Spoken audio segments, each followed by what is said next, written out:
May banta ang bagong pinuno ng Bureau of Internal Revenue laban sa mga tiwaling kawani ng ahensya. May ulat on the spot si Mark Salazar. Mark?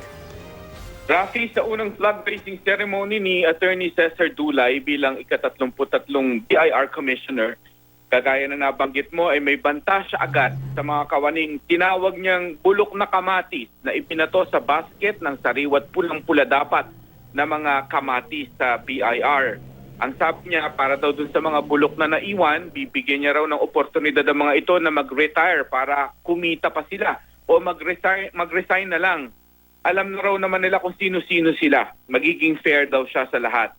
At gaya raw ng sabi ni Presidente, sa totoo lang daw tayo, magpakatotoo lang daw tayo. Sa harap ng mga empleyado, pinamukha rin ni Commissioner Dulay ang masamang tingin ni Presidente Duterte sa Bureau na dapat daw ay baguhin. Ang sabi raw kasi ni Duterte ay isa sa pinaka-corrupt na ahensya ng gobyerno ang BIR at dapat na itong palitan ang perception na ito ng Presidente. Ikinuwento rin ni Dulay na sa unang araw niya pa lang sa BIR ng Biyernes ay bumungad na raw agad sa opisina niya ang simbolo ng korupsyon. Tambak daw agad ang mga regalong sumalubong sa kanya. At ang pinakamahal na regalo, pinasiyasat niya raw sa kanyang tao kung sinong nagbigay pero hindi na niya pinangalanan. Pero ang gusto niya raw sabihin, STOP, stop it. Corruption daw must stop in the agency. Yan ang sabi ni Dulay sa kanyang mga tauhan. Bago nagtalumpati si Dulay, pinatugtog pa niya ang campaign song ni Duterte na kinanta ni Freddy Aguilar para raw mag-inspire ng pagbabago sa BIR. Pinapakinig pa niya ulit sa mga kawani ang buong inaugural speech ni Duterte habang si Dulay naman ay nakasalumbaba na parang si Digong. Pero hindi naman, Rafi, puro tirada lang si Dulay sa mga taga-BIR. Pinuri naman niya ang isang kawani ng BIR sa Paco, Maynila na ehemplo raw ng mapula at sariwang kamatis sa basket ng BIR. Ang kwento raw kasi doon, merong isang taxpayer na nagpunta malapit na mag-alas 5 ng hapon at nung may tinatapos pa raw itong kawaning ito, sabi raw ng taxpayer, babalik na lang po ako at mag-aalas 5 na. Sabi raw ng kawani, ay wag, maghintay ka lang dyan at tatapusin natin yan. At tinapos nga nilang trabaho at inabot daw sila ng 7 p.m.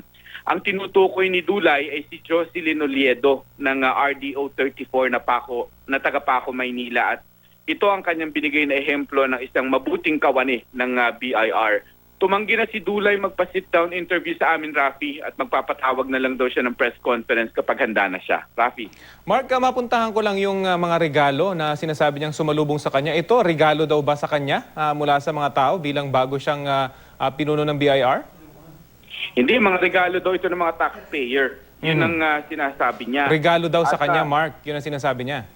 Oo, regalo. Iba't iba. Mga basket, may mga mamahaling wine na galing daw sa mga taxpayer. At yung pinakamahal na basket yung kanyang pinili at pinasiyasat niya kung kanino galing. At napangalanan naman niya. Hindi naman niya sinabi na kung sino yon.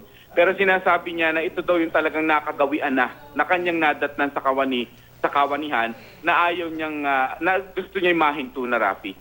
Bukod dun sa mga nabanggit, Mark, may mga binanggit ba siya mga polisiya na kanyang babaguhin dito sa kanyang pagupo bilang bagong BIR chief?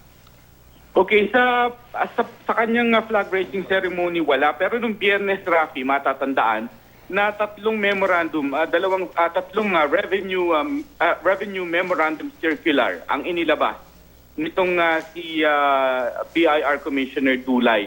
At in essence, itong tatlong mga utos na ito ay pagsuspinde ng mga kautusan na iniwan ni Kim Henares. At tatlong utos ito, mostly ay pagsuspend ito, Raf, ng audit ng BIR sa mga inventory at pending letters of authority at letter of notices na binigay ni Henares. At yung pag-audit din sa ilang transaksyon ng BIR para doon naman sa may mga kinalaman naman ng bentahan at pag-transfer ng title sa mga lupa. Lahat yan hinold niya muna. Okay, maraming salamat sa iyo, Mark Salazar.